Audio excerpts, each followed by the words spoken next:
Welcome to the Daily Beast Show, episode 102, with the amazing Kurek and Erin Ashley joining me. Kurek's an international best-selling author, in-demand speaker, and highly sought-after success coach.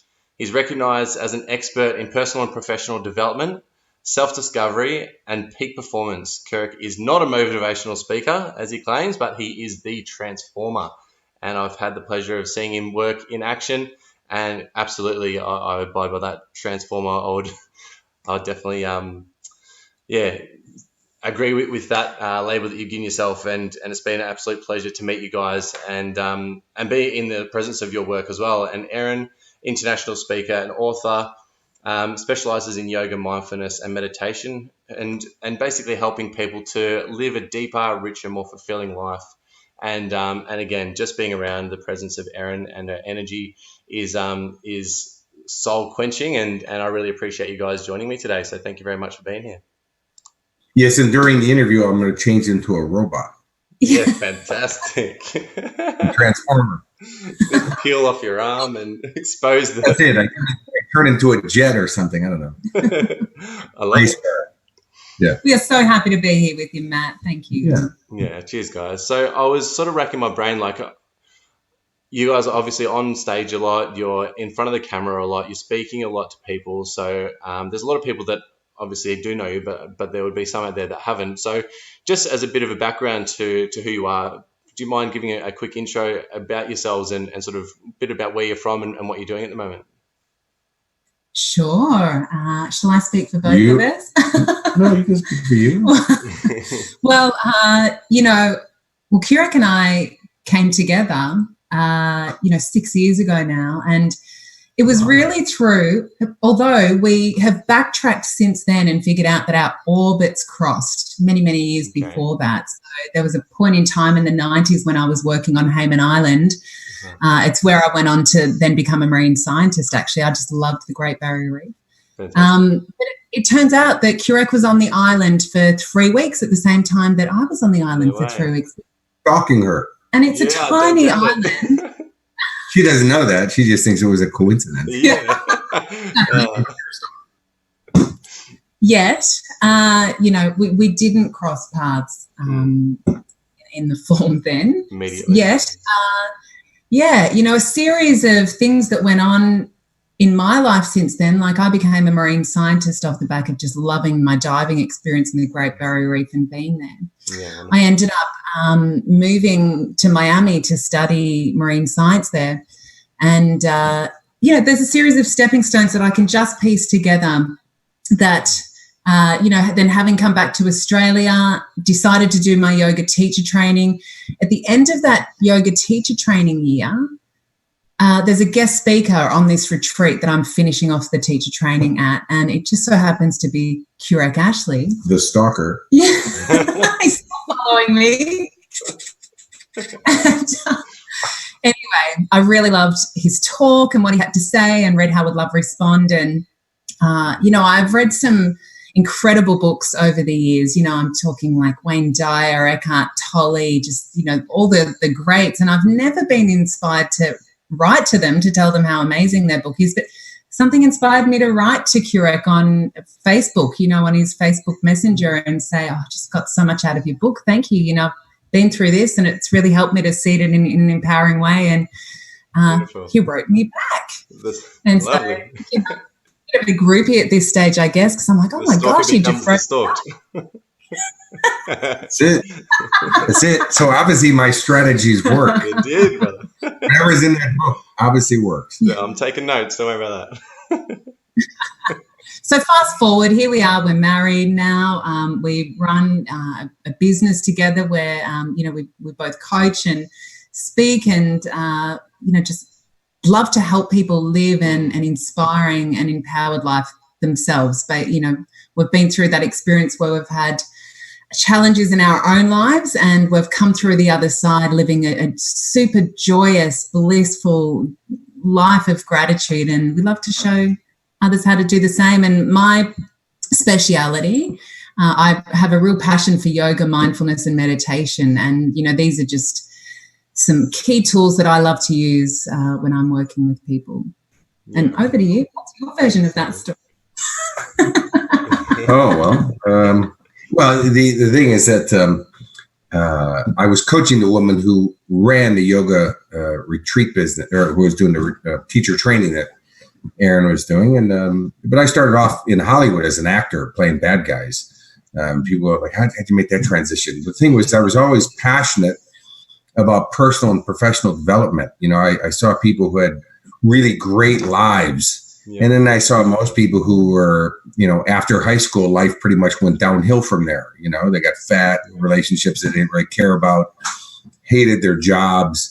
You know, the spark of life was missing from their eyes. And so for my own well-being and self-survival, is I wanted to figure out, how do you become that person who's, you know, 80 years old and walking down the street with your partner, excited about life and still holding hands, and you know, goals and dreams and energy and all that stuff. And the more I paid attention to it, the more I started seeing it was actually strategy. You know, it wasn't luck.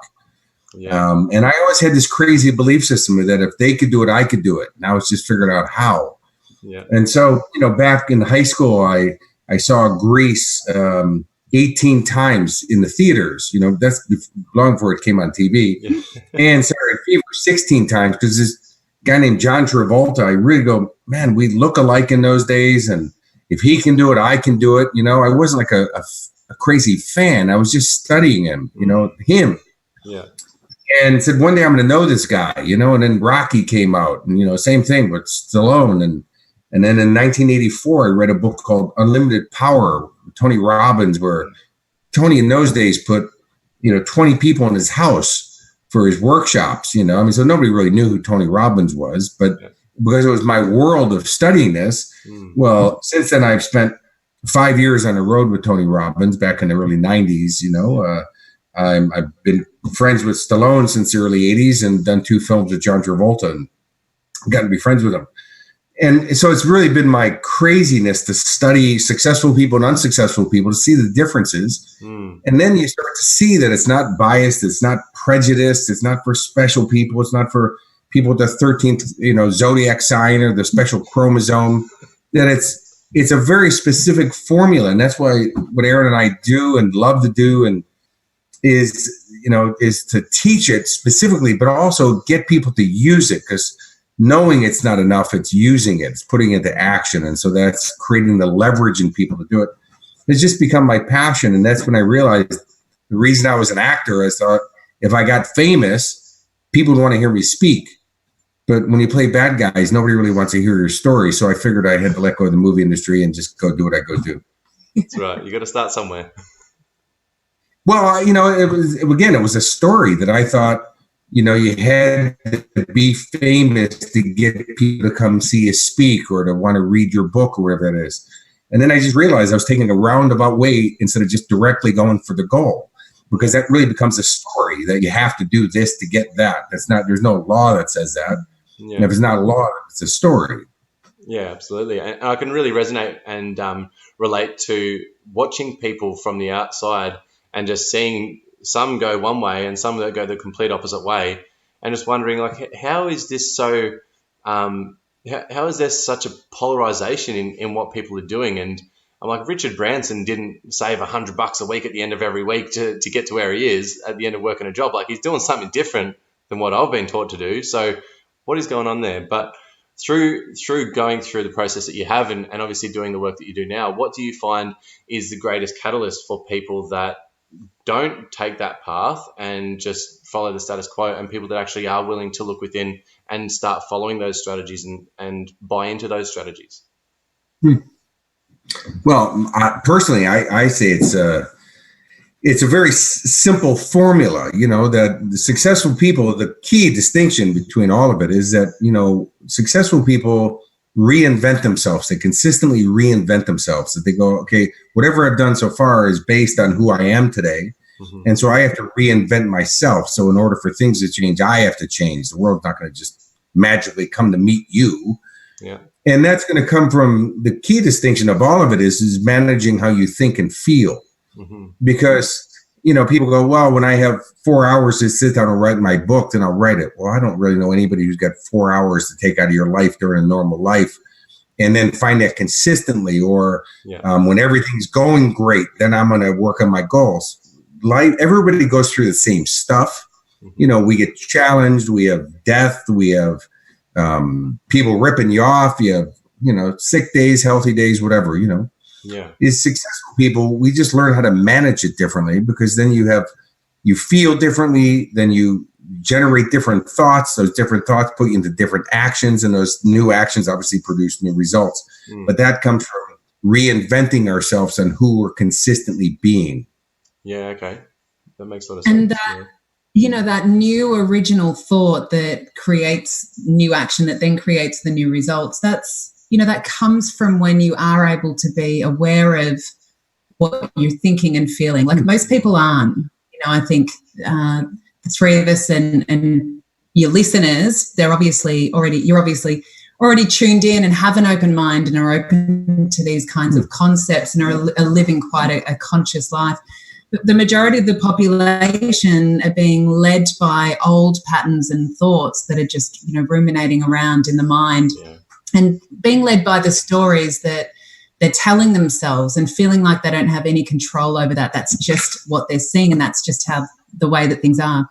Yet, people like Richard Branson and, the other people who succeed and who you see evolving in life and who just seem to always be able to manage the challenges, they're typically really good at creating space in their own mind, like not listening to the 95% of repetitive thoughts that roll around up there for all of us. They are very good at discerning the 5% of new original thought, and that's what they take action on, like the big yeses, the big ideas, the creative sparks, and then that's what gets those new big expansive results. I was listening to someone speak about vision and just the importance of being a visionary and actually taking the time out to just vision and to be in that space and allow yourself to come up with big concepts and big ideas and be solution-based thinking and a visionary.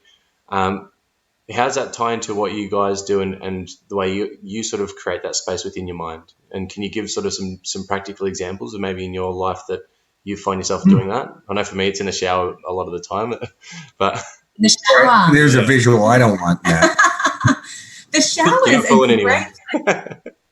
any common autopilot activity that we, do day by day. And the shower is one, hopefully, that we're all having, once a day sort of thing. And so when you can bring your awareness, like not just do it out of habit, but bring your awareness onto those kinds of activities and be there for the shower, like notice the droplets of water, notice the feeling, the coolness of the stainless steel tap or whatever it is as you're turning it. It's not like you have to go chasing ideas or, okay, I'm in the shower now, this is my creative space. It's when you force it or go to chase it, the harder you are on anything, the quicker you wear it out. Yeah. In life. Like it's golden rule. And so, the more you try to force ideas in your mind, like you'll just exhaust yourself. But if you become very present with whatever you're doing, like in the shower, that was a great example. And or walking or brushing your teeth. Stay with me, Kurek. Stay with me. Visuals that I can't unsee. Tying shoelaces, any kind of common autopilot activity. Driving. And you just get present. Driving, I recently ran a yoga mindfulness retreat in Byron Bay. Yeah. And, we don't tend to plan out our content very much with events or, we generally know the outcome that we want to achieve and the intention that we've set and that we really want to help people and serve. And we're just open to receiving whatever messages we need to receive to do that most effectively. And so I rock up on this retreat. It's the day before it's about to begin. And I still haven't really planned out the framework for the weekend. And there's a little bit of me dipping into my stress response about it, like, oh, geez, I've got 4 days ahead of me. Come on, Erin, figure out what you're going to say, Yeah. But I recognize my fear side or my stress side. And as soon as I can see it coming in, and I've gotten really familiar with it now and I've befriended it, because every time I feel myself in it, I know there you are again. Thank you for showing yourself to me. Yeah. Instead, I choose to remain open and curious and kind and be open to love. Yeah. And so I finish off doing all the administrative stuff, the logistics, unpacking the car, and I go for a walk on the beach, and I just be at one with nature, like you're at one with the shower. And so walking along the beach, I'm not even looking for my content, but it drops amazing inspiration. Like it drops like a 3-step process for me to guide these participants through the weekend with. Beautiful. And that's all I needed to hear. But it didn't come through looking for it or forcing, it. It just dropped in when I was present and when I was really connected. So that's how I've learned to do everything now, is to calm myself down, get really kind of stable and grounded, connect in with the moment. And that's where creation and vision drops in. It's amazing. Yeah, I love that. And I've found myself in that space, but then being questioned from time to time as well, like what, and because I don't have an answer, just feeling the need to come up with one and still getting comfortable just being in that space, and when it's being questioned by an outside source as well. So I don't know if you've got any advice for me in that sort of a situation, but I can definitely recognize and resonate with what you're saying. But I think when it comes to being in a social situation and being questioned on that, just like I'm waiting for it to arrive, and I'm just sort of letting go and allowing it to be, just doesn't cut it when someone's like... like in an interview. Well, see, Matt, just because we're on the same planet doesn't mean we're on the same plane of existence. Yeah, I love that. And so, trying to explain things to people who are on a different plane to existence is a kind of a waste of energy, and all successful people, we're free of the good opinion of other people. So I don't really care what people think about me. I have to stay on my path. And what Erin's talking about when she says, we don't really have content for our program predetermined. The vision part of it for us is we know the outcomes that we're going to produce. How we get there is not the important part. But the same thing with goals. Most people are so hung up on the how it's going to happen instead of the why do I want this in my life, that purpose, that driving force. You can ask an average person, anywhere, is, you think you'd make $1 million this year, and people are like, well, I don't know. And I go, well, what if your kid's life was on the line, need to have a surgery? Oh, yeah. See, right there, wait a minute, if you could do it then, you could do it now. It's just that there you have that driving force, that purpose. They don't even hesitate when they say that. Same with firewalking. I'm the world record holder for firewalking and did 81 meters. But we take tens of thousands of people firewalking safely.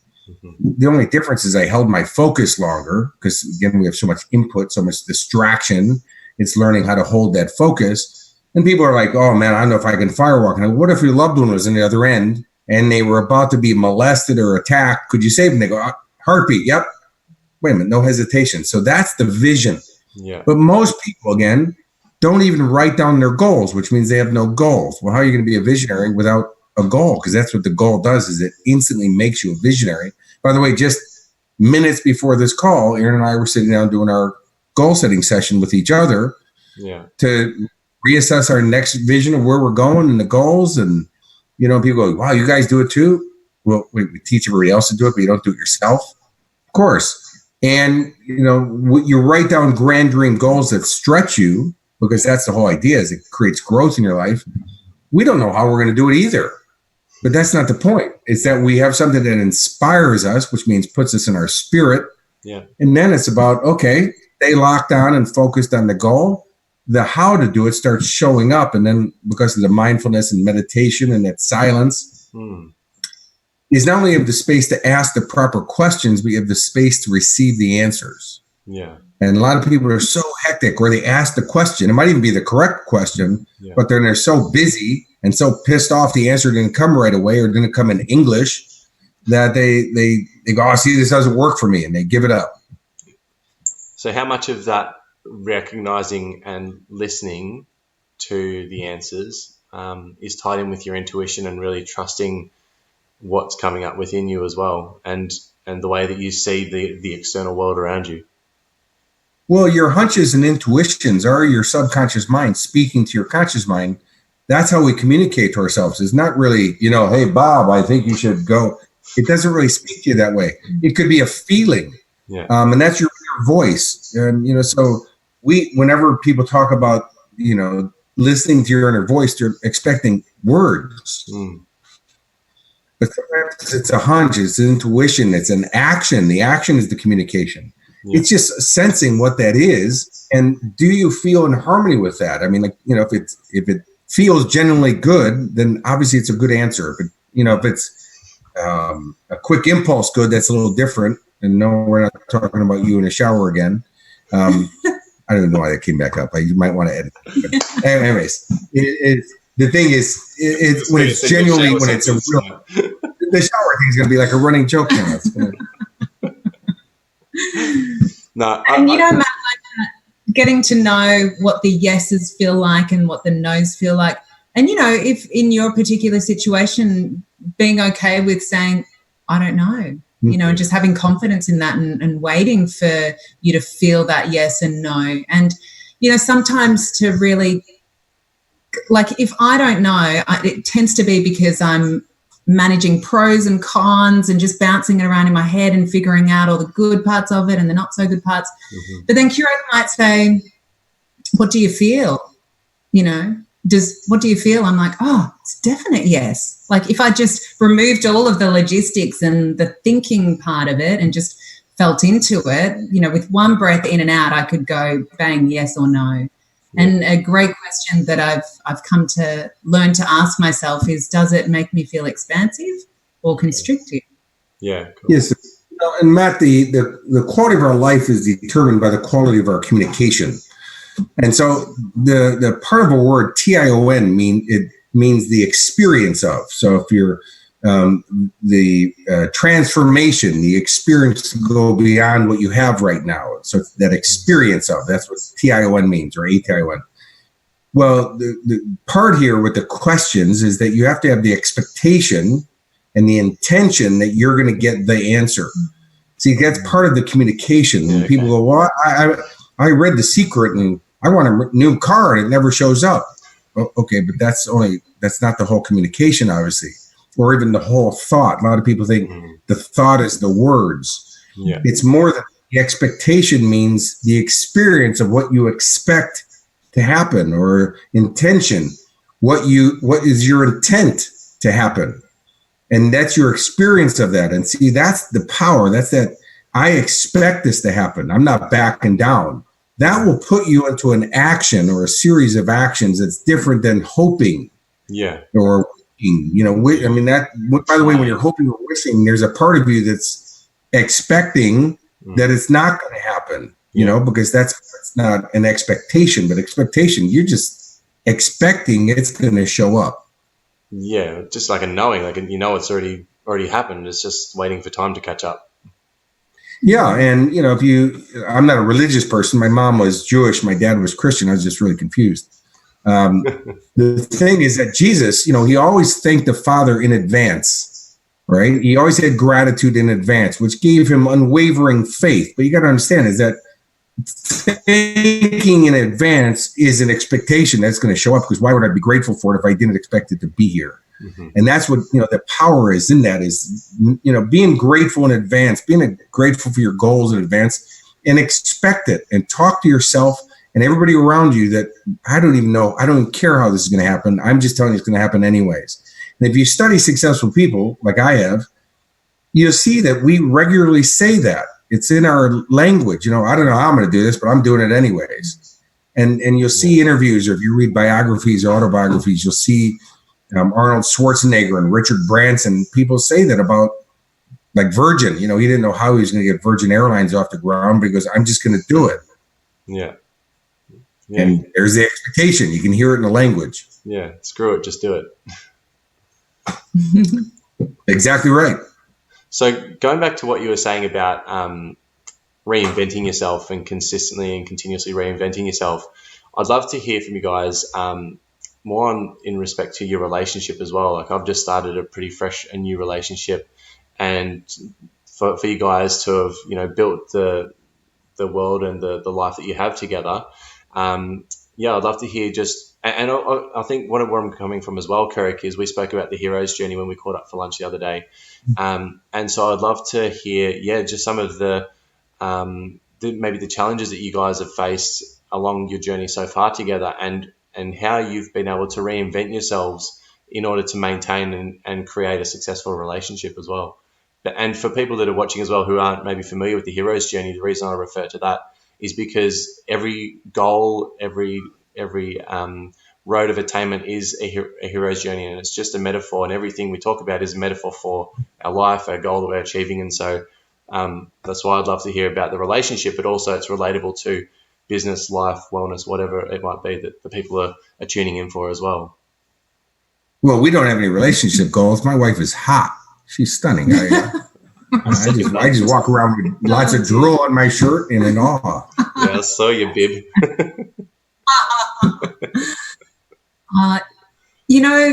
Kurek and I both as individuals are very good at knowing when we're both in our power and when we're both not in our power.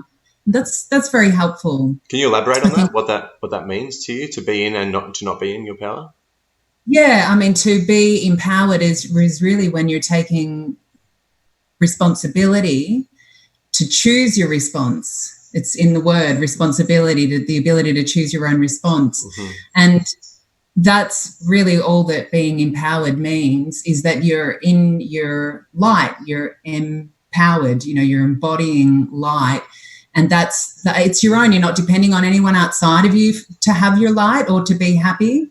Mm-hmm. That it's your responsibility, and that you can keep adding to your own power and become more and more empowered. Yeah. And so, speaking for the both of us, I know Kurek's very good at being aware of how he's thinking and feeling, and I like to think that I'm the same. Mm-hmm. And so instead of, because what can happen in relationships is after, the initial excitement and everything, the complacency can set in, and this person that you're spending your time with day in, day out, you can get very complacent about, and little things can start to irritate you. And we all have our own little quirks and habits and different ways of things and different ways of eating, and little things like that can get on people's nerves. And so one great way that we totally avoid any kind of neuro pathway heading down that track mm-hmm. is by waking up and asking a great power question, is what do I love more about Kurek today? Or Kurek will ask, what do I love more about Erin today? Mm-hmm. And it just gets the neuro pathways that, instead of going into a default negative bias, you wake up, clothes are on the floor or whatever it is, dishwasher hasn't been stacked right, you go, what do I love more about them today? And you'll find something because you've asked the question. More than the thing that is seemingly irritating, do you mean? What do I love more about Kurek today than I did yesterday? Okay. So it's always about adding love onto love onto love onto love. Yeah. Because whatever you focus on is what you're going to feel. Yeah. And so the question always directs our focus. Mm-hmm. Unfortunately, people are asking questions that keep your focused on what you don't want to feel worse. Like, why did that person do that to me? And, or they say, it's about the principle of it. Well, that's mm-hmm. great, but that's only going to get you to feel worse. So when you first start dating to when you move in with each other, you notice the rules change or the way you operate changes. When you first started dating and her clothes are all over the floor, that's a good thing because you were having some fun. Later on, when you move in with each other and their clothes are on the floor, now you're pissed off because the person's a slob. the same experience. So we're going to look at, why is that different? Well, because our interpretation of it is different. Mm-hmm. But when you ask the question that Erin gave you guys, which is, what more about my partner than yesterday, is it goes back to that original thing we first started dating, because you are looking for all the things you like about the person, all the amazing parts, all the things that excite you. That's why we're so excited to go on those dates and your best cologne, and you actually showered that week, and the rest of those things. Yeah. So it's about again, taking control of our focus, because like I said about the world record firewalk, it's all about focus. We have so much distraction, and if we don't actively control our focus, well, our focus is going to go wherever it goes, but you won't be happy with the results, because unfortunately we're in a world, or uniquely I should say, we're in a world that there's so much input and some of which is negative. And I mean, news isn't even news anymore. It's just media. It's just a form of bad entertainment. Yeah. And so, if Napoleon Hill, who wrote Think and Grow Rich, said you have to be the guardian at the gate. You got to decipher what you allow into your mind or not. Yeah, 100%. It's so powerful. And a big part of it as well, like you need to choose what you're focusing on, and energy will flow where awareness goes. Yeah. And I think of couples who are together, and it happens with, a lot of people that come to us, is that one of them is very open-minded, is very good at empowering themselves, but the other one is like stuck and, they don't even want to come to like the event that the others attended. And so there can be that, disharmony in relationships. And it's not just about, it always has to be, two empowered people that come together and that has to be the success behind every relationship. That's it forever. Yeah. Because, we're all impermanent. We all change. We all have little off days. We all have big off days. And, Kurek and I, baby. Yeah, apart from me. I definitely have off days. And so, the principle of mindfulness being about having a particular focus, a particular attention that's not backed with any of your preconceptions or judgments or expectations based on how the other person's been behaving previous to this. It's like seeing things in front of you like it's brand new, really fresh, with a beginner's mind.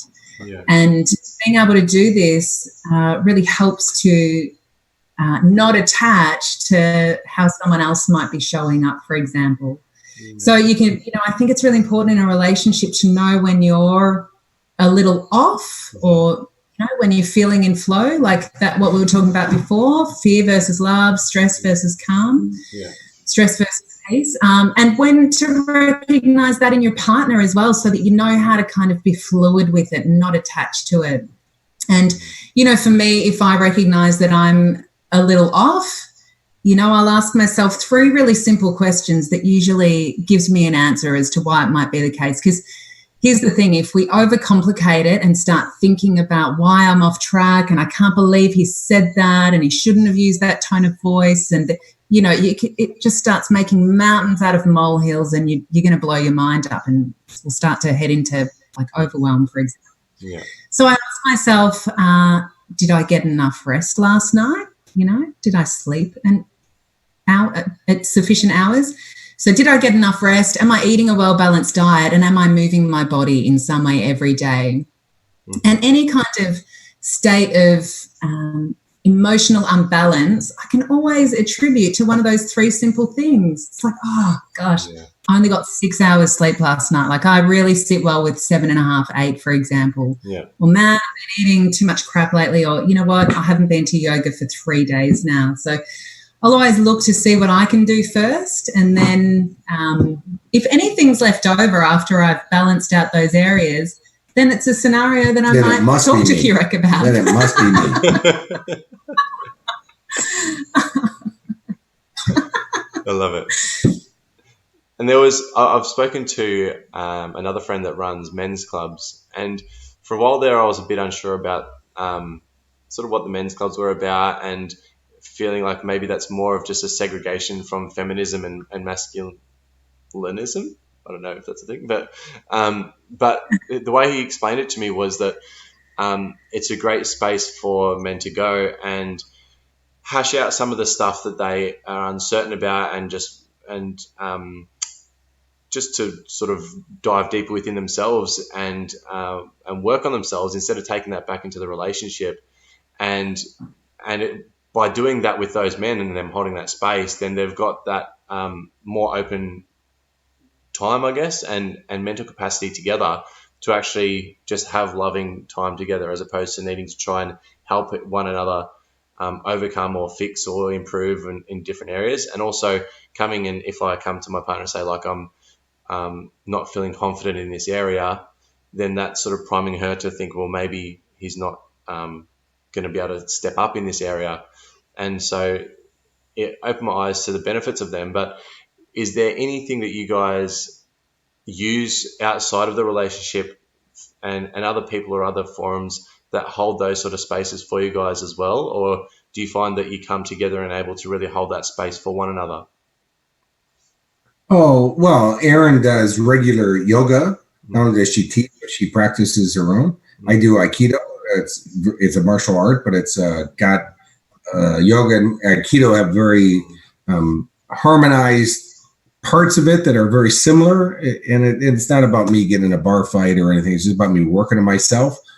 Plus, exercise burns off energy, and sometimes you just have a buildup of static energy in your system that needs to go. I mean, there's all kinds of things to that. Male bonding and female bonding is a real condition, and it's very valuable. Like women need to be with women and talk about women's things and men, but it's also you got to be careful that you're just not getting around other men to talk about men's issues because I only want to talk with other men about the relationship when they have a successful relationship. I want to talk to people who are in internet marketing who have a successful internet marketing business, not people who want to do it and think they know the concept of it. Or I had a guy once tell me, "We didn't ask me advice on your business." I go, "But you don't have a business." He goes, "Well, I manage one." That's not the same thing. So you gotta be around people who have the results because then they're gonna have that mindset to speak in those terms. Because again, as you be around married men who call their wife ball and chain and the old lady and stuff. That's not my world. I can't even relate with it, nor do I want to even hear that stuff because it's toxic. Yeah. So, but you have to always, again, in that reinvention, you have to literally schedule time to take care of yourself and do things for yourself because how are you going to bring something to a relationship when your tank is empty yourself? Yeah. So it's, I owe it to Erin as my wife, as my best friend, to take care of myself and to be energized and to have goals and stuff because most people walk into a relationship and going, what's in it for me instead of what can I bring to it? And they, see that again, that shift in mindset is what, Erin does the same thing as, she works on herself and takes time for that. And, she teaches yoga Pachen Rezik and then takes time afterwards to do a course up there or a meditation or whatever. And comes back recharged and brings that to the relationship. Same thing with me is we do things every day, not just, well, when I have time. That's like saying, I'm so busy flying my plane, I didn't have time to put fuel in it. Well, that's great. You're going to crash. And that's the same metaphor for life. You'll crash if you don't consistently refuel your tank. Yeah, that's beautiful. I love that. And Kurek shoots archery, for example, with mates. And, I've got a really great relationship with my mum. Like she's probably my main kind of sisterhood connection, I would say. And I head over to her place and we have a cup of tea and we have a yarn and, it's like over her kitchen counter, we fix everybody's lives without them even knowing it. This is like the whole female thing. And then I come out of there and, nothing's really changed, but we've had a really great connection and I feel better for it.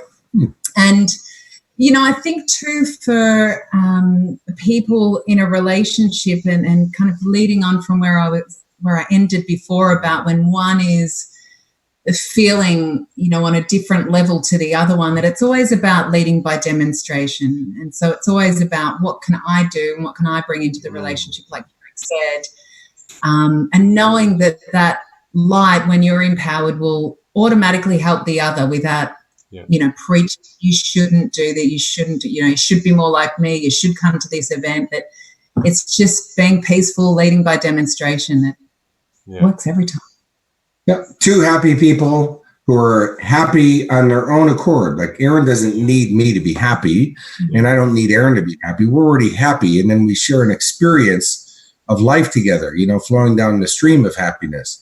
But a lot of people are dependent on the other person for their happiness. Like, I can't do this without you and I can't live without you. That's great. But first, if that's a one-sided thing, it's not going to hold up because the other person doesn't have the energy to keep themselves happy and try to make the other person happy. And if it's codependent, where both people are doing this, it's definitely going to tap out because unfortunately it's not really balanced like this. It's one's in it when the other one's not. And it just is an out of control spiral.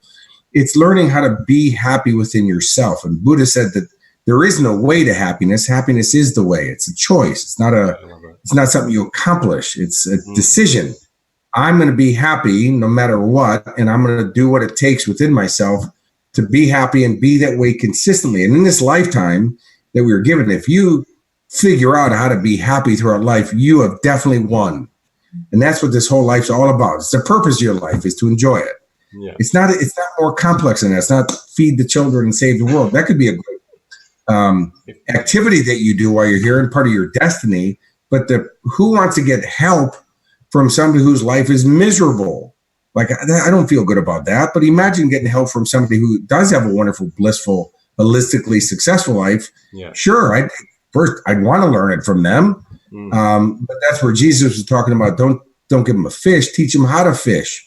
You may give them some fish in a short term to get them going. But man, if they learn how to fish for themselves, how to be happy consistently themselves, and they see you being consistently happy, which is the shining torch that's lighting up the pathway to it, then they believe it. Then they go, oh yeah, this is not just motivational. It's genuine. It's authentic. Yeah. This is back to awareness in a relationship as well. And you being aware of what you are being aware of in the first place. Because if it's starting to feel constrictive in the relationship, then get to know how that presents in your own body and in your own breath. And, typically when we have constrictive thoughts or negative thoughts, it creates constriction back in the breath and in the body. And so when you can kind of catch the constriction on the physical level and in the energetic level by way of noticing your breath, you kind of catch it before it really takes over the mind. And as soon as you can catch it, like for me, for example, it may start as like a tiny twitch in one eyelid. It can be as subtle as that. And if I don't listen to that warning of constriction, then it'll get louder. Like I wake up one morning and I can't turn my neck to the left or something. Yeah. And so it's always about how can I keep making expansive choices? And if things in the relationship are starting to feel constrictive, what's one thing that I can do today to help expand the relationship? And take yourself into an expansive space, looking out at the sky or out into nature or something like that, out of the, office or the house, and ask yourself, what's one expansive thing that I can contribute to the relationship? And, wait for the answer. It might just be saying, your hair looks great today, or I really love that you took a shower this morning. Or, just one tiny compliment can be the big shift. Some relationships need that turning point to get back on track again. But if we continue down this constrictive space and focusing on the negative, it can be really detrimental to the relationship. So there's been a few things so far that have come up. One is not caring and for other people's opinions, really, of ourselves. Reinventing ourselves in ways to keep invigorating what we do. And not being around people that really bring us down or that aren't vibing it the same as us. And that's something that I see I do see a lot of it in my network and the people that are around that are struggling with how to couple that and mash that all together. And I think it's largely to do with caring a lot about what other people's opinions are of them and not wanting to offend people. And then just sort of being that sort of maybe people pleaser and allowing that negativity or that low vibratory behavior and beings around them. But what do you say on that, and how would you speak on that for people that are in that position and that are just getting into the space of self-reflection and recognizing what's actually going on around them? Oh, I love this topic because, my default pattern has been that of a people pleaser and, worrying about what other people think. And I've learned a lot over the years, particularly in my time with Kurek. So just through his teachings, not... Yes, of course. That was a flying leap. No, I'm kidding. I love people. Yeah. And I really do. When they're away from me. No. I really love people. That doesn't mean though that love doesn't mean that I'm willing to sacrifice myself for everybody else's happiness. That's not going to happen because I can't give anything to them if I'm not happy and fulfilled and healthy myself. So that's my responsibility to make sure I'm taking care of myself. And I've just, again, you see people committing suicide because of internet trolls. Yeah. I have a delete button or a block button, don't listen to it. And by the way, is what other people are saying about me is none of my business. I just don't, Yeah. So that part, share what you're going to share, because it's really just getting clear on what it is that you want in your life. Like, what is your soul driven desires in life, and getting really clear on those first. Like, we run a program called Goals for the Soul that we spoke about earlier, and that's what that really is all about, like getting clear on why you're here and with your purpose to be happy and joyful in life. What is it that you want to go out and do in life, and know that? And so then when people come into your life, they either vibe with that or they don't. And to be so certain and clear of what your path is in life that you can recognize whether people are aligned with you or not. And I think there's such kindness in compassionate assertiveness. And, you can have courage. You can demonstrate a lot of courage by going after your own path and after your own goals in life. And when that courage is backed with compassion, it always wins. When the courage is backed with a hidden agenda or, manipulation, for example, like it's always a destructive path. But, there's a beautiful hand mudra that the Buddha originated, actually, and that we do a lot in yoga. And it's when you place your left hand underneath your right, and that's the right hand is courage, the left hand is compassion, and then there's a symbol of connection with the thumbs joining. We typically hold this mudra in meditation. And so in terms of knowing where you're at, where you're going, and being really getting really great at saying yes and no, and that comes through knowing what feels expansive and what doesn't.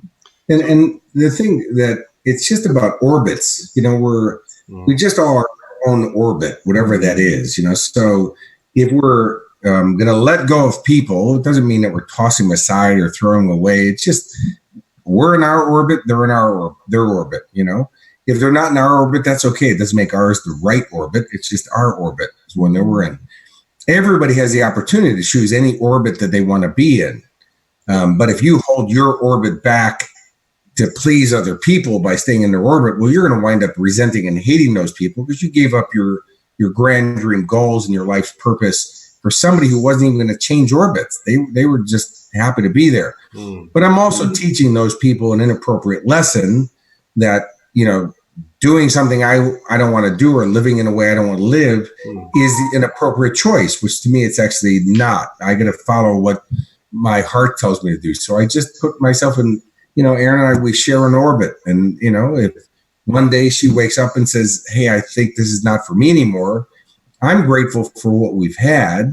And understand that, as loving her unconditionally, not I love you because you're following my rules and this is the way it's supposed to work, is that unconditionally means that I love you no matter what. I want you to be the happiest person you can be. And if that's what our experience on the same orbit did for us, then we win.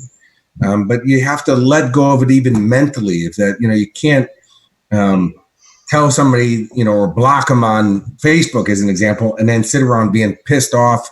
How dare they? Because they didn't let go of them. You're still hanging on to it. You may have blocked them on the app, but that doesn't mean you let them go in your mind. And if you try to, in Aikido, it's about connecting, blending, and redirecting. So AI means to be in harmony with, ki is energy, do means the path, Aikido, or the way. And so if somebody's going to strike you and you try to block it, well, you may averted it getting hit in the head, but it still hurt your arm. Well, how many of those can you take until you can't raise your arm anymore to block it? But if you get out of the way of it and just let it breeze by you, just a little bit of extra motion can really move an opponent at a rapid speed to take themselves out, or just get them out of your way so you can run. And it's a very metaphoric for life. It's about getting in harmony with it and turning your enemies into your allies. But, doing everything in a kind way, not in a right way, because the right way is just an interpretation of your own rules. And all conflicts in life are rules conflicts. So just going, okay, well, we have just a different way of operating, yet I have to be the guardian of the gate of my world, to not let people take me off my path, because it's not shame on them. It's shame on you for allowing them to take you off your path. So it's just about understanding what you want. Yeah. And again, the universe is based in very easy teachings, which is if it feels really genuinely good, well, then it's good. Yeah. If it feels bad, then, I don't have to step in dog poo and then pick it up and taste it and tell you that probably wasn't a good move. The smell alone was telling you, no, that's not good. But see, we get that. But in life, that feeling, that you get, and you're like, man, I'm not enjoying this. That enough should tell you right there that it's time to go find somewhere that makes you feel good, not outside of yourself, that you're just picking up the read on it. And to me, it's not about quantity of people. It's about quality of people. And if people, and one of my little sayings is that anything or anyone that doesn't support my happiness, I let go of. Yeah. If it, not that they have to make me happy, if it doesn't support my happiness. So if it's taken off that, I just let go of it. Because anything we hold on to creates gravity and drags us down. And that's why Buddha talked about detachment, and the Bible says, let go and let God. It just says the same thing. You just got to let go of the stuff and be free to fly. Yeah, it's powerful.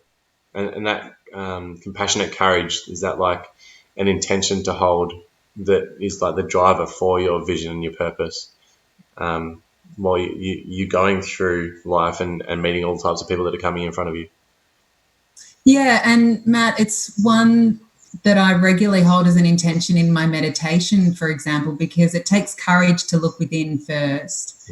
It can be very confrontational, and meditation really is a metaphor for how you participate in life. So you really need a lot of compassion and a lot of kindness and gentleness when you start looking within. We start with the body. Okay, can we relax any unnecessary tension there?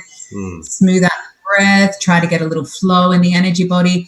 But when you start to face the thoughts in your own mind, that can be very, very challenging, very overwhelming for a lot of people. I've still got a lot of students who years in are still trying to break past the body and the breath level because they've had years of anxiety and just be way overwhelming. But that's great that they're continuing to stabilize themselves, that they've got the courage to start to look within bit by bit by bit.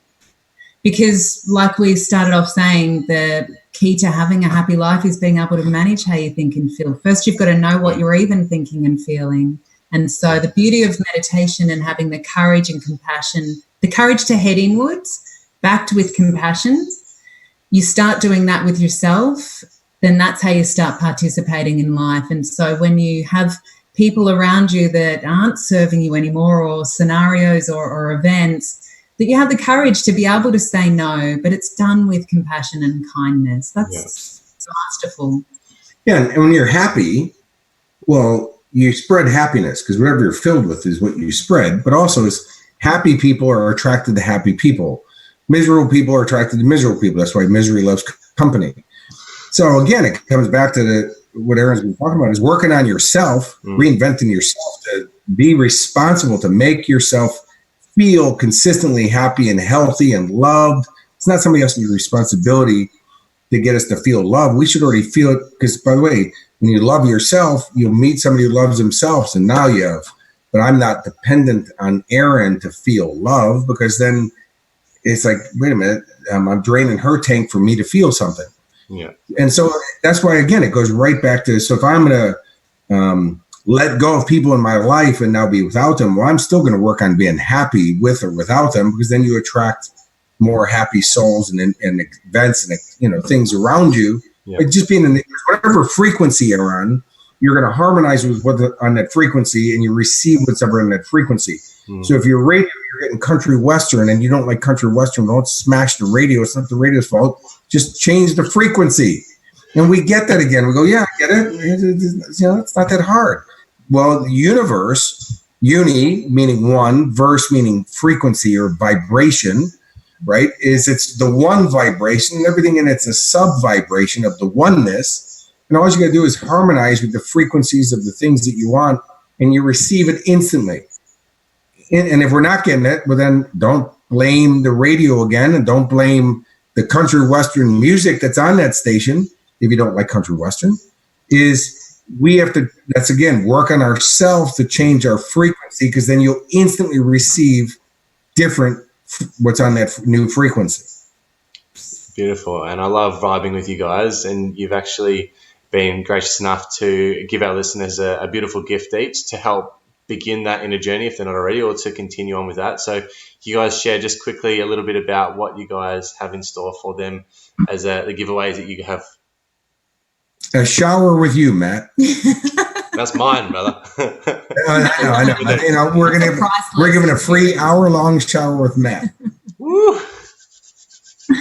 Well, I've got a 5-day meditation challenge. If you feel like that resonated with you listening today, that heading inwards and having the compassion, the courage to do that, and you're committed to backing it with compassion, then a free 5-day meditation challenge where I include all sorts of audios, meditation audios, and email support, and you know, you can jump into my Facebook group from there for me to give you live support as well. So we'll get the link in the description. Hey, Matt and Kurek. And it's awesome. I mean, you know, like when you read the comments on Erin's program, you know, people go, like, the first one, oh my God, I can't believe you're giving this away.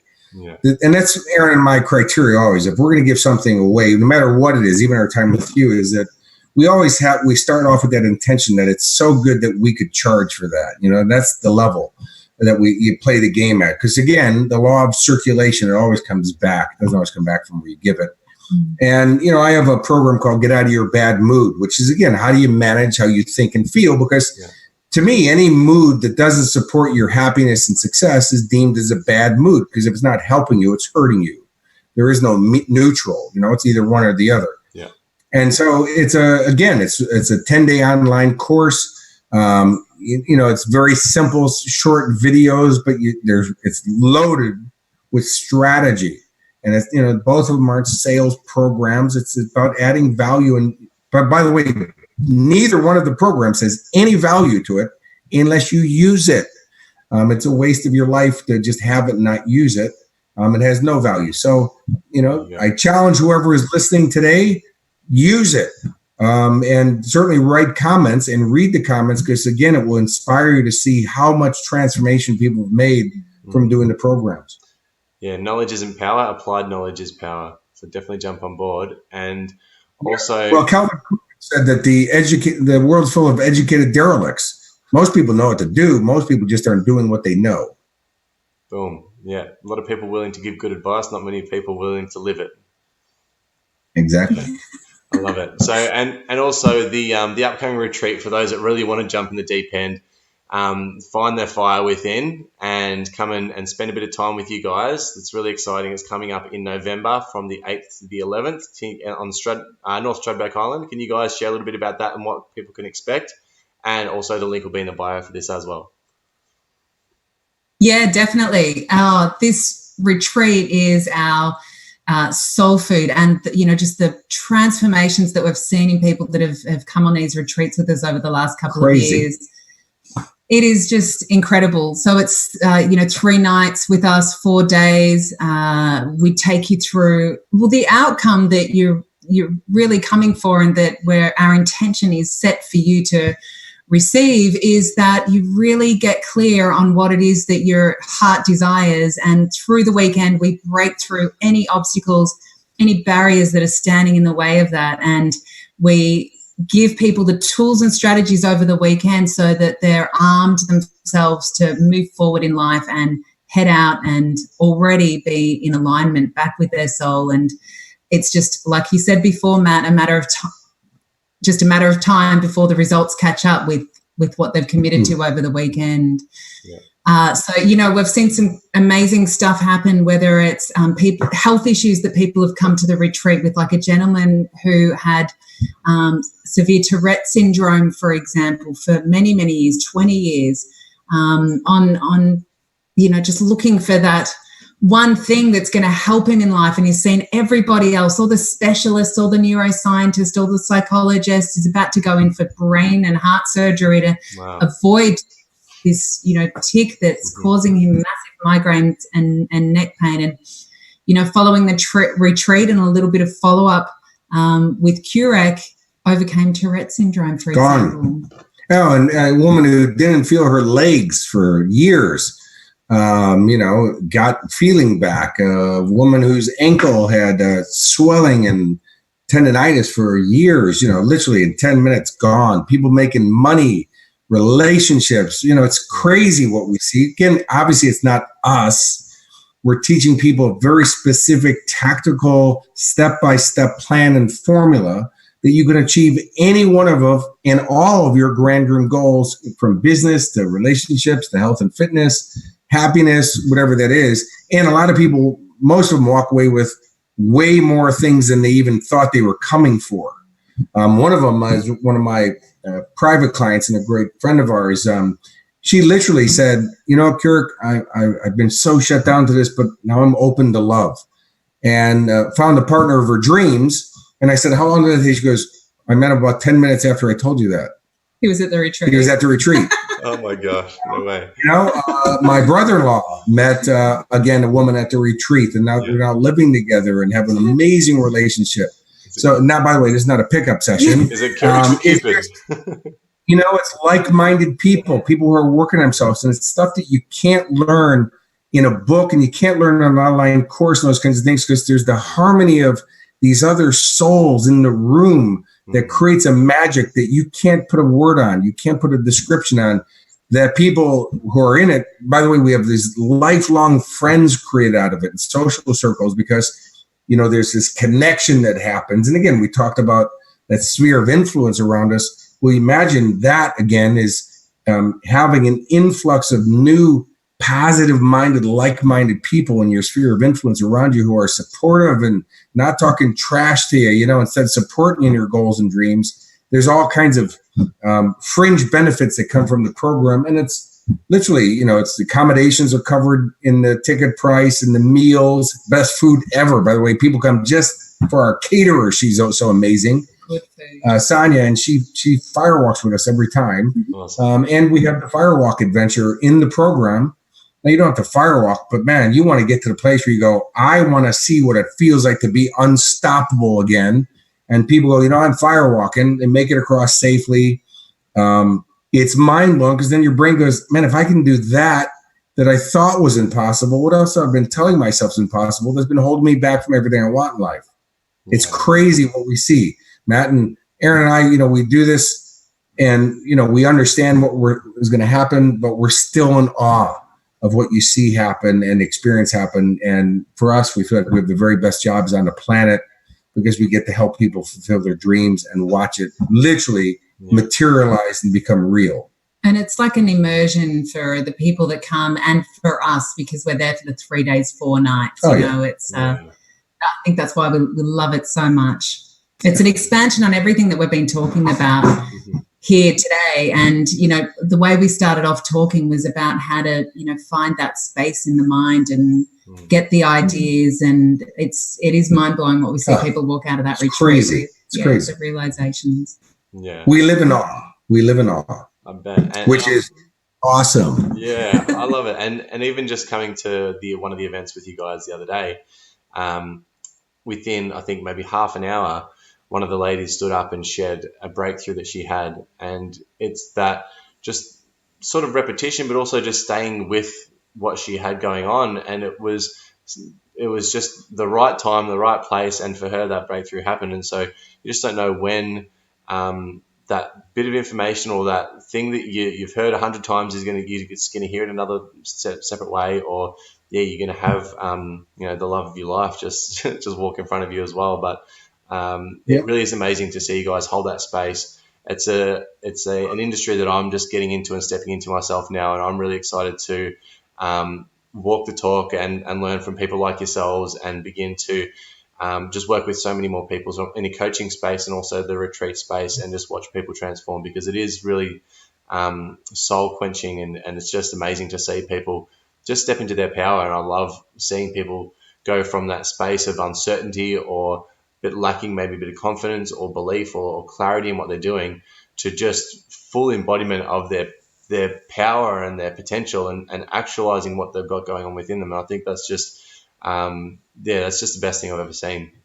Now we teach through doing, not through conceptual learning. Yeah. So you know it, right in spot. You go, oh my goodness, now I get it. And that's the difference. And that's where so it's not just about stuff that you can read in a book. It's about, again, you can't get this from reading a book because you don't have the participation. Yeah. And it's the participation, that putting it right into action there on the spot. And that's what the firewalk really is. It's just all the stuff that you learn in the program to go, wait a minute, man, if I thought that was tough and I can do it, what goal can't I do? That I've been having that same story that's impossible. Yeah. But when you have that real physical experience and doing experience, you get it on a cellular level, but you have a knowing that you'll never back down again. You're like, and by the way, you'll have fear, but you'll learn how to manage it. Yeah. And that's the key distinction is we all go through the same stuff, but successful people, we learn how to manage it differently. Yeah, that's one of the first things you said to me when we caught up. I remember that successful people just manage their fears differently. It's not that they don't have them. You told me the story about Stallone, that he was had his own fears, and it's like, this is Rocky. Still does. Yeah. He still does. I mean, Rambo's coming out literally in a week, Rambo 5, and he's 73 years old.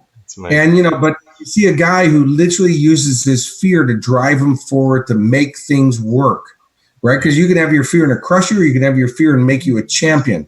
And to be an A-list movie star for 40-something years, which is it's crazy when you think about that. And I mean A-list, top of his game. That's not an accident. But I've known Sly since I was 18 years old, and he's a real guy. And as he gets older and he's an action character, Hollywood said, Sly, you're old. Yeah. You're an action hero. And he goes, that sounds like a great movie. Let's make it The Expendables. Yeah. And turns it into $1 billion franchise. When they tell him he can't be it, he turns around and makes it happen. That's the difference. He's managing it differently. And that's what you can learn at the program. It's game changing. Beautiful. Guys, any last words of wisdom that you'd like to drop for our listeners before we head off today? Make your life a masterpiece. Remember, if you be happy, happiness isn't achieved, but if you're happy, it's easy to achieve. And everything we want in life, it's technically to be happy. Why do you want the money, the girl, the relationship, the car, whatever, the business? You think it's going to make you happy. Yeah. But I asked Charlie Sheen, that's not accurate. Be happy first. Then when you have the stuff or the accomplishments, you'll be happily with the accomplishments and you'll be happy with the success. So just start with happiness. Fantastic. Erin, want to add to that? Yeah, a great way to start doing that straight away is to start looking around for what you're grateful for in your life now. Like there's some really quick wins there as to how to start buying happy moments. And the more that you train your brain to look for happy moments, the more that they'll start coming in. Energy flows where awareness goes. I love it. I love it too. Erin, Ashley. We're going to go take a shower now. Yeah, man. Well, you know where I live. Come join me. No, that's not really what I was suggesting. But anyways. Reinventing ourselves.